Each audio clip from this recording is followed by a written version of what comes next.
Hi hello नमस्कार. स्वागत आहे तुमचं वैशाली लाईफ अँड किचनमध्ये. तर आजचा दिवस तुम्हाला सुखी समाधानी आणि खूप खूप आनंदी जावो. व्हिडिओ आता लेट आलेला आहे 3 दिवसांनी, कारण तब्येत बरी नसल्यामुळे त्याचे व्हिडिओ काही केले नाही मी. आणि त्यातल्या त्यात कसं पावसाचं वातावरण होतं, त्यामुळे सर्दी खोकल्याचा त्रास. आणि आता म्हणजे आज थोडं बरं वाटलं, म्हटलं चला एक व्हिडिओ तरी एडिट करूया. त्यानंतर इथे स्वयंपाकाची तयारी. तर स्वयंपाक झालेला होता, चपात्या वगैरे केल्या. आणि त्यानंतर आता हे जर पोळ्याचा जे कापड असतो खाली ठेवायचा तो धुवायला घेतला, कारण काय की पूर्ण असा व्हाईट येतो तो. आणि ते एक पिशवी आहे, त्यामुळे मी ते आणि अशी काही सुती नाही, ती लगेच धुतली की सुकून जाते अशा पद्धतीची आहे, तर तीच करते मी. पोळ्या करायच्या आधी पोळपाटा खाली ठेवायला. त्यानंतर इथे गॅस ओटा क्लीन केला. आणि व्हिडिओ हा 2 दिवसा मिळून आहे, कारण एका दिवशी तर ते पूर्ण शूट केलेलं नाही. व्हिडिओ मी म्हणजे शूट करून ठेवलेले होते आणि त्यामध्येच बरं नाही, त्याच्यामुळे मग काही ते एडिट केलं नाही. त्यामुळे ते 2 दिवसा मिळून एक व्हिडिओ मी तयार केलेला आहे.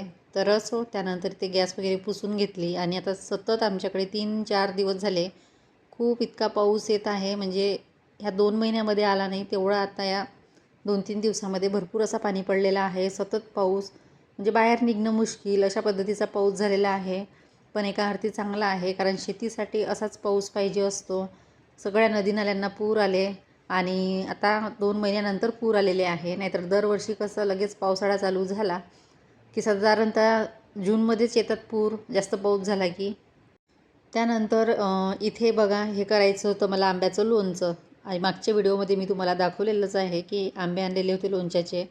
तर ते मीठ आणि हळद लावून ठेवलेले होते. नंतर मिठामध्ये घालून ते रात्रभर राहू दिले. त्यानंतर दुसऱ्या दिवशी म्हटलं चला मसाला तयार करू. आता मी काही विकतचा मसाला वापरत नाही, आणि विकतच्या मसाल्याचं लोणचं काही आमच्याकडे कोणाला आवडत नाही. त्यासाठी इथे मी साधाच म्हणजे सिंपलच असा मसाला तयार करते.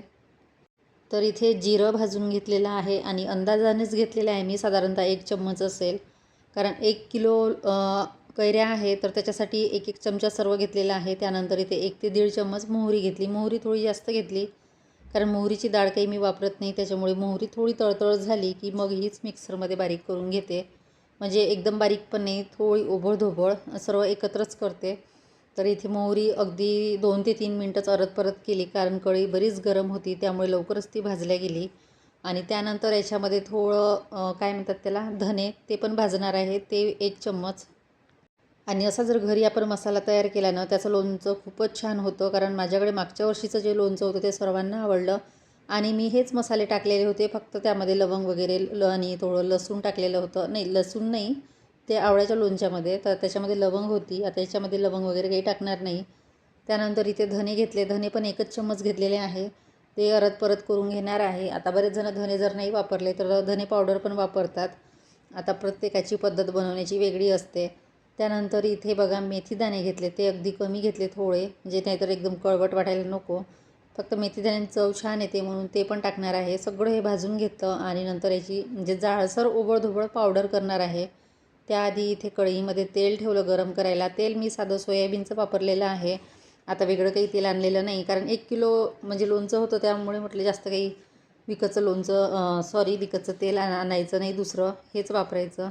नाहीतर लोणच्यामध्ये सरसोचं तेल किंवा दुसरं आणखी वापरतात, पण मी जे घरी आहे तेच वापरणार आहे. आता हे मिक्सरमध्ये जाडसर असं बारीक करून घेतलेलं आहे, एकदम बारीक केलेलं नाही, कारण थोडं म्हणजे जाडसर असल्यानंतर छान मसाला तयार होतो. त्यानंतर बघा, इथे कैऱ्या आहे, याच्यामध्ये हे मिठाचं पाणी काही मी काढणार नाही आहे, थोडं पाणी आहे त्याच्यामध्ये. आता बरेच जण मिठाचं जे पाणी असते ते काढून घेतात, त्यानंतरच यामध्ये मसाला ॲड करतात. तर मी ते पाणी ठेवणार आहे, कारण मग तेल आणि हे मिठाचं पाणी असलं की लोणच्याच्या फोडीच्या वर येतं ते छान पाणी, आणि लोणचं छान मुरतं. नाहीतर मग तेल कमी झालं आणि फोडीवर असल्या की लगेच मग ते खराब व्हायला लागतं, त्याच्यामुळे ते पाणी मिठाचं राहू दिलं. त्यानंतर याच्यामध्ये मसाला ॲड केला, आणि त्यानंतर जे घरचं आपलं लाल तिखट आहे तेच वापरलेलं आहे, आणि थोडं मीठ वापरणार आहे वरून, कारण मीठ थोडं जास्त असलं ना तर लोणचं छान राहते. आणि जी लोणच्याची भरणी होती ती चिनी मातीची, त्यामध्येच करणार आहे मी. चिनी मातीच्या भरणीमध्ये लोणचं छान टिकतं. आणि कधी त्या भरणीमध्ये लोणचं टाकायच्या आधी थोडं हिंग टाकून गॅसवर थोडं 2 मिनटं गरम करून घ्यायचं, म्हणजे खराब होत नाही. आणि लोणचं टाकायच्या आधी त्याच्या बुडाशी थोडं मीठ टाकायचं, साधारणतः 1 ते 1.5 चम्मच, आणि त्यानंतर ह्या फोडी.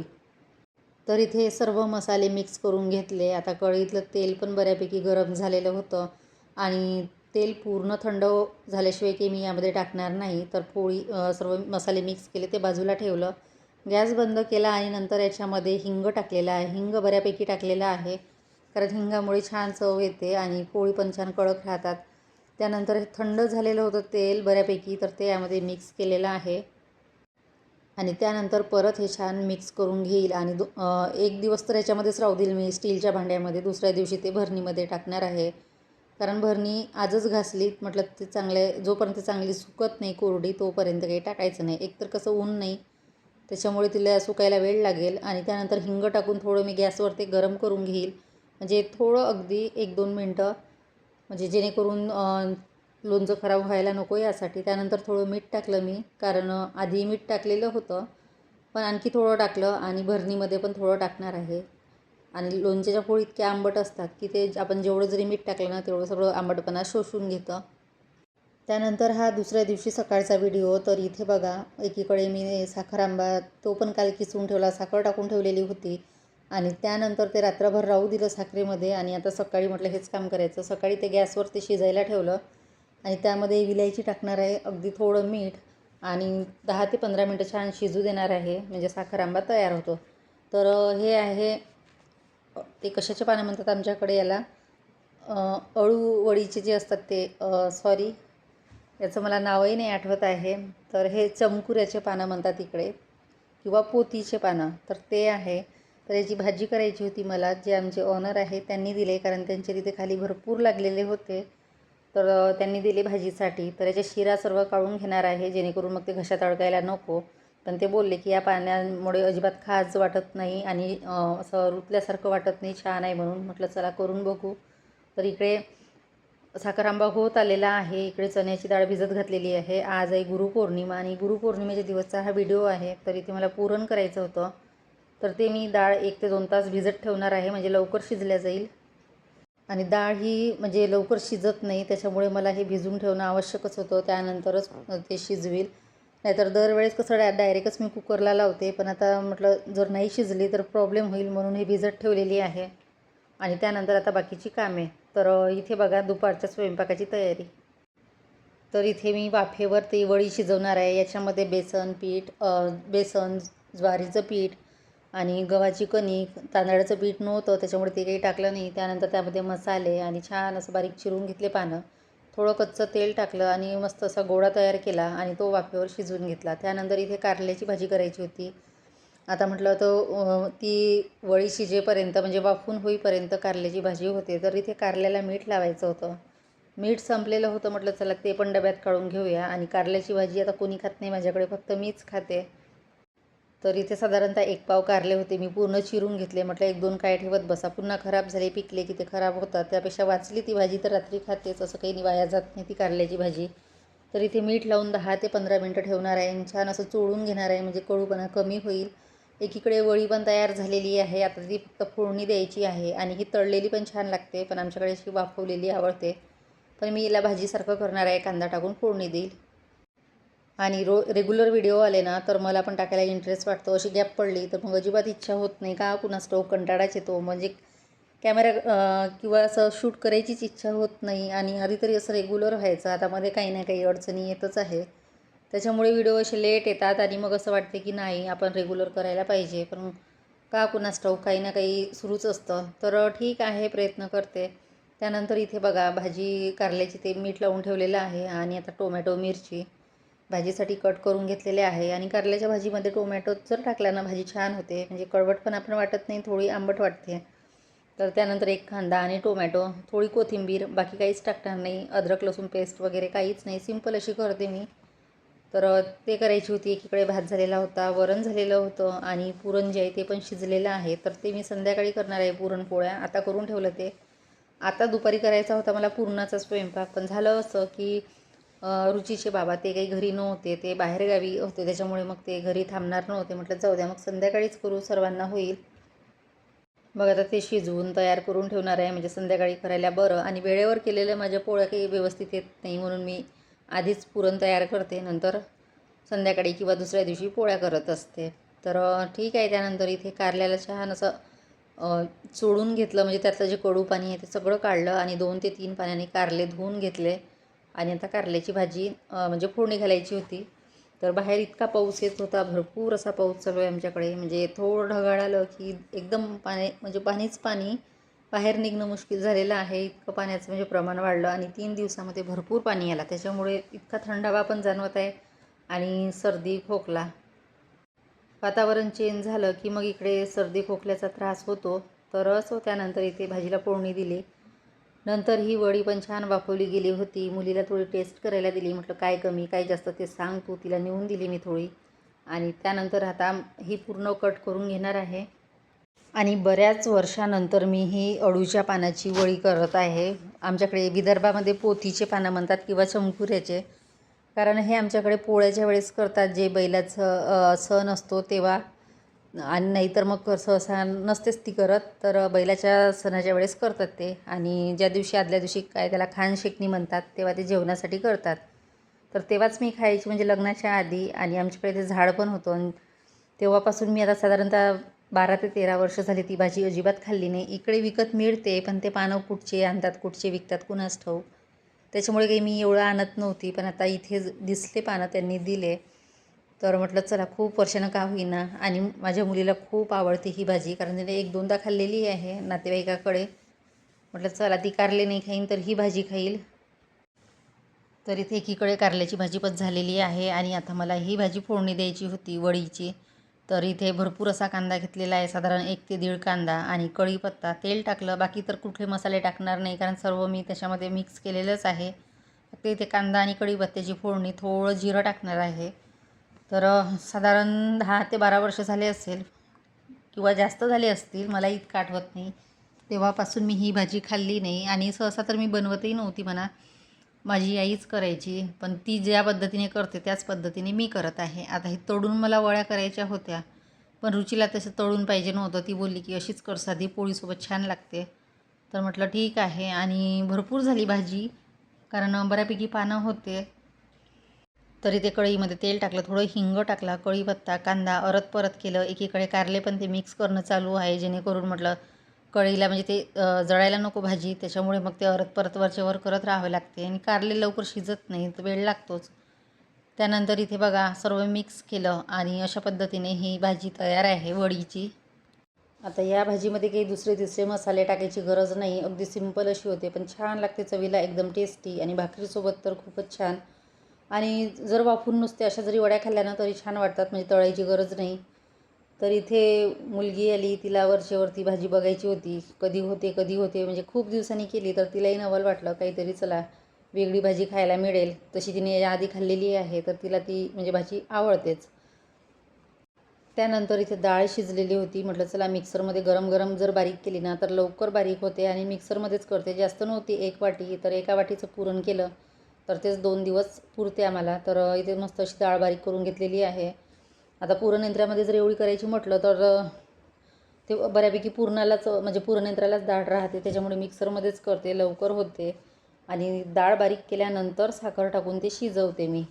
मग पोळ्या पण छान अशा प्लेन होतात आणि छान होते. थोडं आसटच पुरण ठेवते, म्हणजे साखरेच्या पाकामध्ये ते छान शिजल्या जाते. तर सर्व डाळ बारीक करून घेतली आणि थोडी जे ते पाणी होतं डाळीतलं ते राहू दिलं, कारण कटाची आमटी करायची होती. ती आमटी पण मी संध्याकाळीच करणार आहे. तर इथे बघा साखर टाकून ते शिजवायचं होतं. त्यामध्ये थोडी विलायची आणि काय म्हणतात त्याला, जायफळ टाकलेलं आहे, थोडं मीठ, म्हणजे छान चव येते जायफळ टाकलं की. जायफळ काही जास्त टाकत नाही, अगदी थोडं टाकते. आणि 2 ते 3 विलायची.